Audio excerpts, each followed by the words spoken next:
నమస్తే. బీసీ సంక్షేమ సంఘం జాతీయ అధ్యక్షులు ఇక ఏపీ బీజేపీ కోటాలో రెండవసారి రాజ్యసభలో అడుగు పెట్టబోతున్నటువంటి ఆర్ కృష్ణ గారు ప్రస్తుతం మనతో పాటున్నారు. రాష్ట్ర వ్యాప్తంగా అటు ఏపీ ఇటు తెలంగాణలో కూడా ఆర్ కృష్ణ గురించి ప్రస్తుతం చర్చ జరుగుతుంది. సో మాట్లాడే ప్రయత్నం చేద్దాం. అన్న నమస్తే, ముందుగా కంగ్రాచులేషన్స్. Thank you. ఎట్లా చూస్తారన్న, ఆల్రెడీ రెండోసారి రాజ్యసభలో అడుగు పెట్టబోతా ఉన్నారు, సో కారణం ఏంటి? అంటే నేను రాజ్యసభలో పోయినా, అసెంబ్లీలోకి పోయినా, ఎక్కడ పోయినా నా టార్గెట్ ఎజెండా ఒకటే, బీసీల అభివృద్ధికై, హక్కులకై, వారి సంక్షేమానికై పథకాలు పెట్టించాలి. వీళ్ళను విద్య, ఉద్యోగ, ఆర్థిక, రాజకీయ రంగాల్లో ఇది ప్రజాస్వామ్యంలో వారి వాటా వాళ్ళకి దక్కాలనేది నా పోరాటం యొక్క ఆశయం. మొన్నటి వరకు వైఎస్ఆర్సీపీ రాజ్యసభ సభ్యులుగా ఉన్నారు, ఎందుకు ఇంకా పదవి కాలం ఉన్నా కూడా రాజీనామా పెట్టి మళ్ళీ అదే రాజ్యసభకు వెళ్తా ఉన్నారు? నేను వైఎస్ఆర్సీపీ పార్టీలో ఉన్నా, ఆ వేదిక బలహీనమైపోయింది. ఇప్పుడు దాని ద్వారా పోరాడి బీసీలకు సాధించే పరిస్థితి కనిపించలేదు.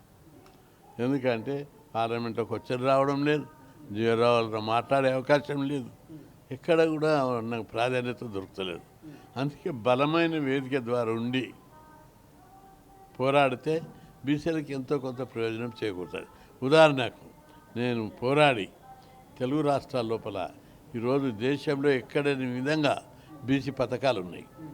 6,000 హాస్టళ్ళు ఉన్నాయి. 6 లక్షల మంది విద్యార్థులు 3 నుంచి 10 దాకా చదువుకుంటున్నారు. అదేవిధంగా 2 రాష్ట్రాల్లో 1,500 గురుకుల పాఠశాలలు ఉన్నాయి. 8 లక్షల మందికి కార్పొరేట్ విద్య వస్తుంది. ఇది అన్నీ దేశంలో బీసీలు, దళితులు ముఖ్యమంత్రులు ఉన్న రాష్ట్రాల్లో కూడా లేవు. సమాజం గ్రహించాలి.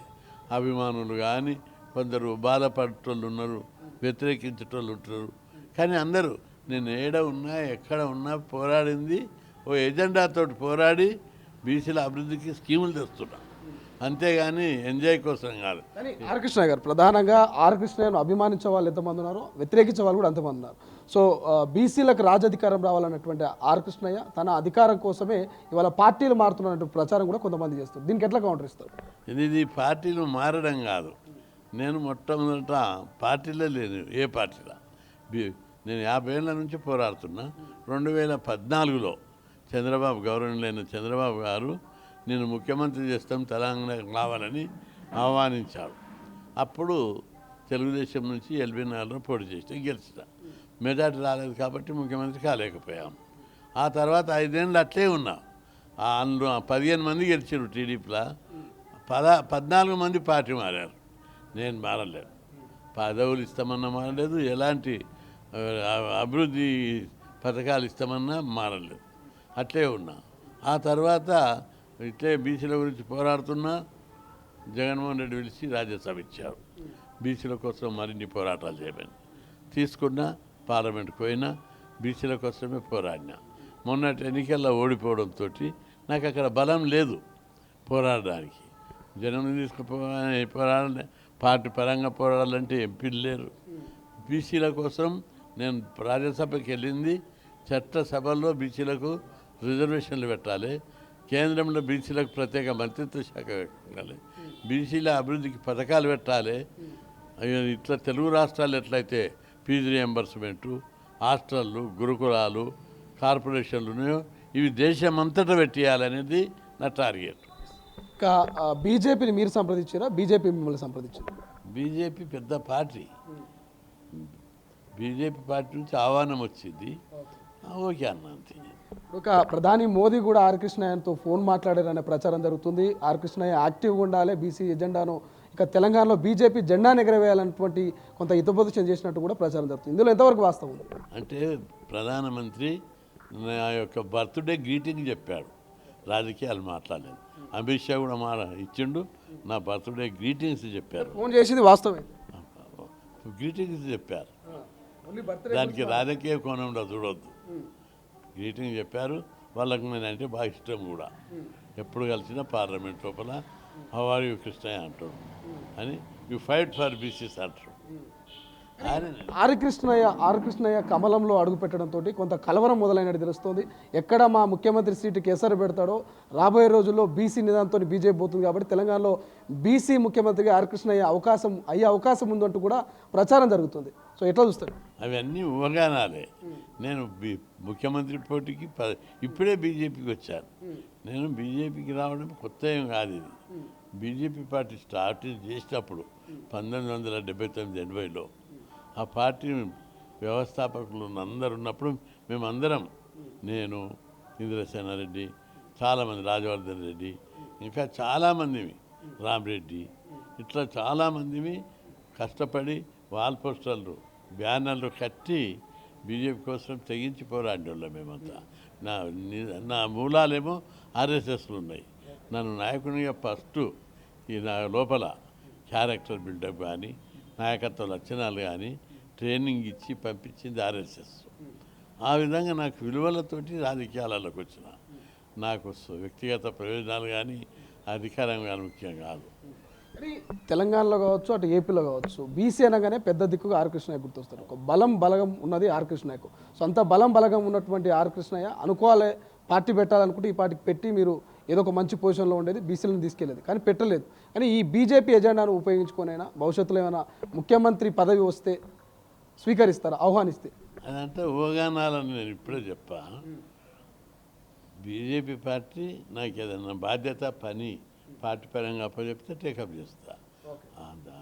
బీజేపీ పార్టీ విలువలు కలిగిన పార్టీ, క్రమశిక్షణ కలిగిన పార్టీ. దానిలో ఒక పద్ధతి ఉంటుంది. ఆ పార్టీలాకి ఈ పార్టీలాకి ఉండదు. ఎందుకంటే మొదటి నుంచి నేను వాళ్ళ మొదట పనిచేసేటోడి కాబట్టి దాని అన్ని మూలాలు తెలుసు కాబట్టి అంతా ఒక సిస్టమేటిక్గా ఉంటుంది. ఎట్లా దొరికితే అట్లా ఉండదు. పదవులు అంటే అధిష్టానమే డిసైడ్ చేస్తుంది. వాళ్ళు చెప్పినట్టు పదవులు వస్తాయి. వ్యక్తులకు, రాజకీయ నాయకులకు, గ్రూపులకు నాకు అతీతం. నా ఎజెండా నాకు ఉంది కాబట్టి ఆ ఎజెండాతోటే నేను పోరాడుతాను. సో ఎట్లా కలిసి పనిచేస్తారు అటు ఏపీ ఇటు తెలంగాణ బీజేపీ నాయకులతో? ఎందుకంటే కొన్ని విమర్శలు కూడా వస్తున్నాయి, సభ్యత్వమే లేదు, ఆయన కార్యకర్త కూడా అటువంటి వ్యక్తికి రాజ్యసభ ఎట్లా ఇస్తారనేటువంటి కొన్ని విమర్శలు కూడా, కొన్ని ప్రచారాలు మీ మీద చేస్తారు. సో ఎట్లా కలిసి పనిచేస్తారు? బీజేపీ పార్టీ గొప్ప మనసున్న పార్టీ. వాళ్ళు నా సంఘ సేవను, సిన్సియారిటీని, నేను చేస్తున్న అంకితభావంతో సేవ చేస్తున్నటువంటి దాన్ని గుర్తించరు పెద్దలు. గుర్తించి ఈయనకు అవకాశం ఇవ్వాలని పిలిచి ఇచ్చారంతే. తెలంగాణలో ఉన్నటువంటి బీజేపీ నాయకులు ఎవరైనా మిమ్మల్ని కలవడం కానీ మీకు శుభాకాంక్షలు చెప్పడం కానీ జరిగింది? అంటే ఈటెల కావచ్చు, బండి సంజయ్ కావచ్చు, బీసీ నాయకులు ఎవరైనా? పేర్లు ఎందుకు కానీ కొందరు ఫోన్లు చేసిర్రు, గ్రీటింగ్స్ చెప్పిర్రు. నాకు ఎవరితోటి ఎలాంటి వివాదం లేదు, ఉండదు కూడా. నేను ఎందుకు వివాదం? నాకు పవర్ క్రేజ్ లేదు, అధికార క్రేజ్ లేదు, ఏ డబ్బు క్రేజ్ లేదు, ఏ క్రేజ్ లేదు. ఎందుకు ఉంటుంది నాకు వివాదం? నేను నా ఎజెండాతోటి పని చేసుకుంటూ వచ్చిన బీసీల కోసం. అందుకే అన్ని పార్టీలు ఉన్న వాళ్ళు కూడా నన్ను అభిమానిస్తుంటారు.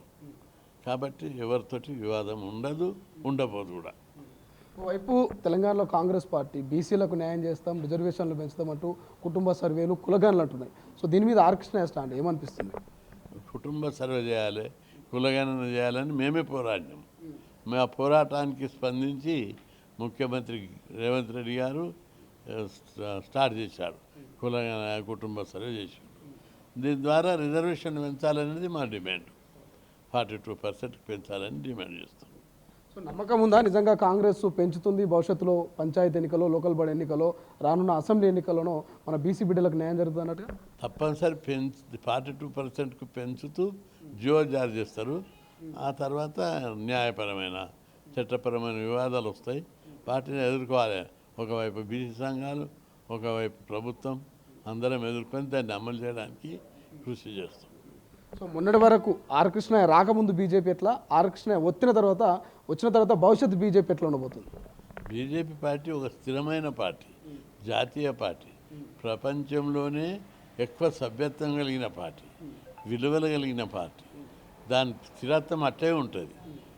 పెద్ద మహానది పోతుంటుంది, గంగా నది, వస్తుంటారు పోతుంటారు అట్లా. అందుకే దాని అభిప్రాయాలు, సిద్ధాంతాల ప్రతిపాదికనే ఆ పార్టీ పవర్కి వస్తుంది. ఆ పార్టీ అధిష్టానం కూడా మోడీ నాయకత్వంలో, అమిత్ షా నాయకత్వం, నడ్డా నాయకత్వం లోపల అద్భుతంగా పనిచేస్తుంది. అది అట్లే కంటిన్యూ అవుతుంది. చివరగా గతంలో ఆర్ కృష్ణయ్య ఎన్నికల సమయంలో బీజేపీకి ఎక్కడ కూడా మద్దతు ఇవ్వలే, బీజేపీలో ఉన్న కొంతమంది లీడర్లకు కూడా మద్దతు ఇవ్వలే, కానీ ఇప్పుడు కలిసి పనిచేయాల్సి వస్తుంది. ఎట్లా సర్దుకుపోతారు? అంటే ఒకే సందర్భంలో అక్కడ నా శిష్యుడు ఎల్లు శ్రీనివాస్ బీసీ సంఘంలో ప్రెసిడెంట్గా పనిచేశాడు. ఆయన హుజూరాబాద్ నుంచి పోటీ చేశాడు. ఆయన బీసీ సంఘం అభ్యర్థి అని ఒక స్టేట్మెంట్ ఆయనకు మద్దతుగా ఇచ్చినాం. అంత మాత్రాన బీజేపీని మేము వ్యతిరేకించలేదు. బీజేపీని సిద్ధాంతపరంగా సంఘపరంగా ఎక్కడ వ్యతిరేకించలేదు. ఒకే ఒక సందర్భంలో బీసీ సంఘం నాయకులు పోటీ చేస్తే వాళ్ళకు మద్దతు ఇచ్చినాం అంతే. దాన్ని కొందరు పడనోళ్ళు దాన్ని బాగా చిత్రీకరించారు, అంతేగాని ఇందులో వాస్తవం లేదు. చివరగా బీసీలో అంటే ఆర్ కృష్ణయ్య ఉద్యమాలు గుర్తొస్తాయి, ఉద్యమాల స్ఫూర్తి గుర్తొస్తుంది. కానీ ఈ మధ్య కాలంలో మనం చూస్తే బీసీ గురుకుల హాస్టల్లో ఫుడ్ పాయిజన్లు ఎక్కువ జరుగుతున్నాయి. సో అక్కడ బలహీన వర్గాల పిల్లలు ఎక్కువ ఉంటారు. సో అటువంటి ఫుడ్ పాయిజన్ల మీద ఆర్ కృష్ణయ్యకు సంబంధించినటువంటి విద్యార్థులు కావచ్చు, మీకు సంబంధించినటువంటి శిష్యులు కావచ్చు, సో ఎటువంటి కార్యాచరణ చేయబోతున్నారు, దీన్ని ఎట్లా కట్టడి చేయబోతున్నారు? అంటే గురుకులాలను కార్పొరేటివ్ స్థాయి విద్య నేర్పాలని మంచి ఆశయంతో నేనే పెట్టించినాను. 1982లో గురుకులాలు దేశంలో ఎక్కడ లేవు. ఇక్కడ పెట్టాలంటే కొట్లాడితే అప్పటి ముఖ్యమంత్రి విజయభాస్కర్ రెడ్డి 46 స్కూళ్ళు మంజూరు చేశాడు. అప్పటి నుంచి అంచెలంచెలుగా ఈరోజు 2 తెలుగు రాష్ట్రాల్లో 1500కు పోయినాయి. అయితే తర్వాత కేసీఆర్ వచ్చినాక కొట్లాడితే 115, 118 ఇచ్చాడు. అప్పుడు ఇట్లా పెరిగినాయి అన్ని స్కూళ్ళు కలిసి ఈరోజు పెద్ద ఎత్తున ఉన్నాయి. ఫుడ్ పాయిజన్ అనేది ఈ మధ్య ఎందుకు కలుగుతున్నది అనేది దాని బ్యాక్గ్రౌండ్ తెలుసుకోవాలి. ఇన్ని రోజులు ఫుడ్ పాయిజన్ కాలేదు, ఇప్పుడు ఫుడ్ పాయిజన్ కావడం వెనుక ఏంటిది? దీని అంటే మన కుట్ర ఉందా, కుట్రపూరిత ఆలోచనలు ఉన్నాయా, కావాల్సి బ్లేమ్ చేస్తుర్రా, ఆ స్కూళ్ళల్లో చదవద్దని దెబ్బతీయాలనే అట్మాస్ఫియర్ క్రియేట్ చేస్తుర్రా, నిజంగా ఏదైనా రాజకీయ కోణం ఉన్నదా అనేది చూడాలి.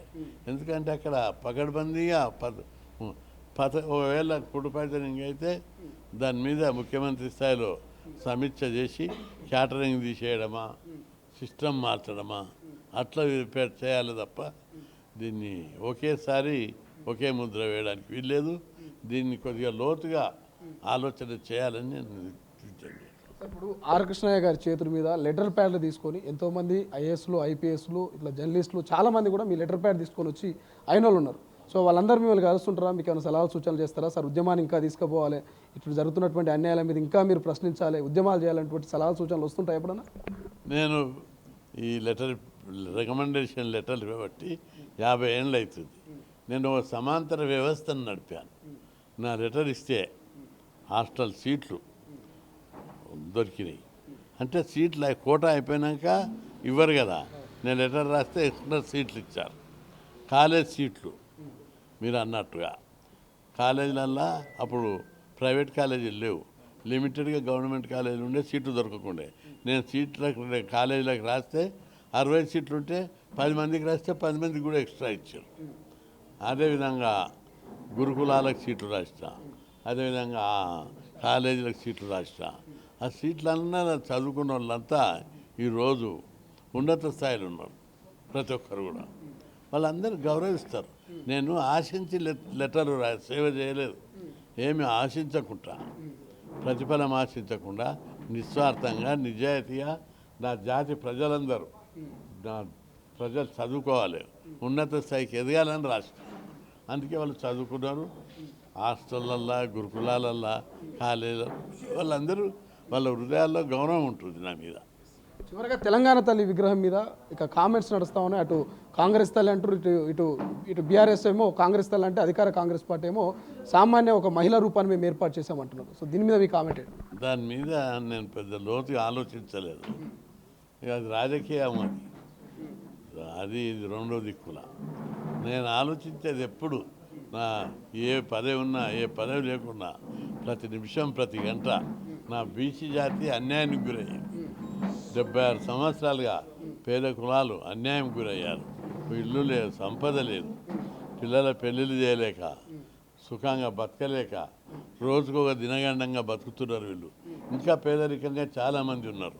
వీళ్ళ పేదరికం నుంచి విముక్తి చేసి పైకి దావాలనేది నా అభిలాష. సార్ చివరిగా ఏం చెప్తారు బీసీ ప్రజలకు ఆర్ కృష్ణయ్య సో రాజ్యసభకు రెండోసారి పోతా ఉన్నారు, ఏం చెప్పదలుచుకున్నారు?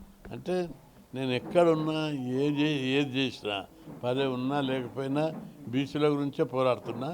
ఇక ముందు కూడా బీసీలకు రావాల్సిన వాటా కోసం పోరాడతా. ప్రభుత్వాలను ఇప్పుడు బీజేపీ పార్టీ అధికార పార్టీ, స్వయాన ప్రధానమంత్రి నరేంద్ర మోడీ బీసీ, ఉపరాష్ట్రపతి బీసీ, రాష్ట్రపతి మహిళ, గిరిజన మహిళ, వీళ్ళందరూ బీజేపీ పార్టీ ఉన్నత స్థానాలను బలహీన వర్గాలకి అవకాశం కల్పిస్తుంది. తప్పనిసరి బలహీన వర్గాలకు విద్య, ఉద్యోగ, ఆర్థిక, రాజకీయ రంగాల లోపల సమాన అవకాశాలు, వారి వికాసం, అభివృద్ధికి పాటుపడుతుంది. ఆ దిశగా వాళ్ళకు మరింత దగ్గర ఉండి వాళ్ళకి నచ్చజెప్పి బీసీల వాటా బీసీలకు వచ్చేటానికి కృషి చేస్తాం. Thank you so much. ఇది సో వైఎస్ఆర్టీపీలో ఉన్నప్పుడు సో అక్కడ అధికారంలో లేదు కాబట్టి నా బీసీలకు న్యాయం జరగాలంటే బలం సరిపోదు, బీజేపీలో చేరితే బీసీలకు న్యాయం జరుగుతుంది.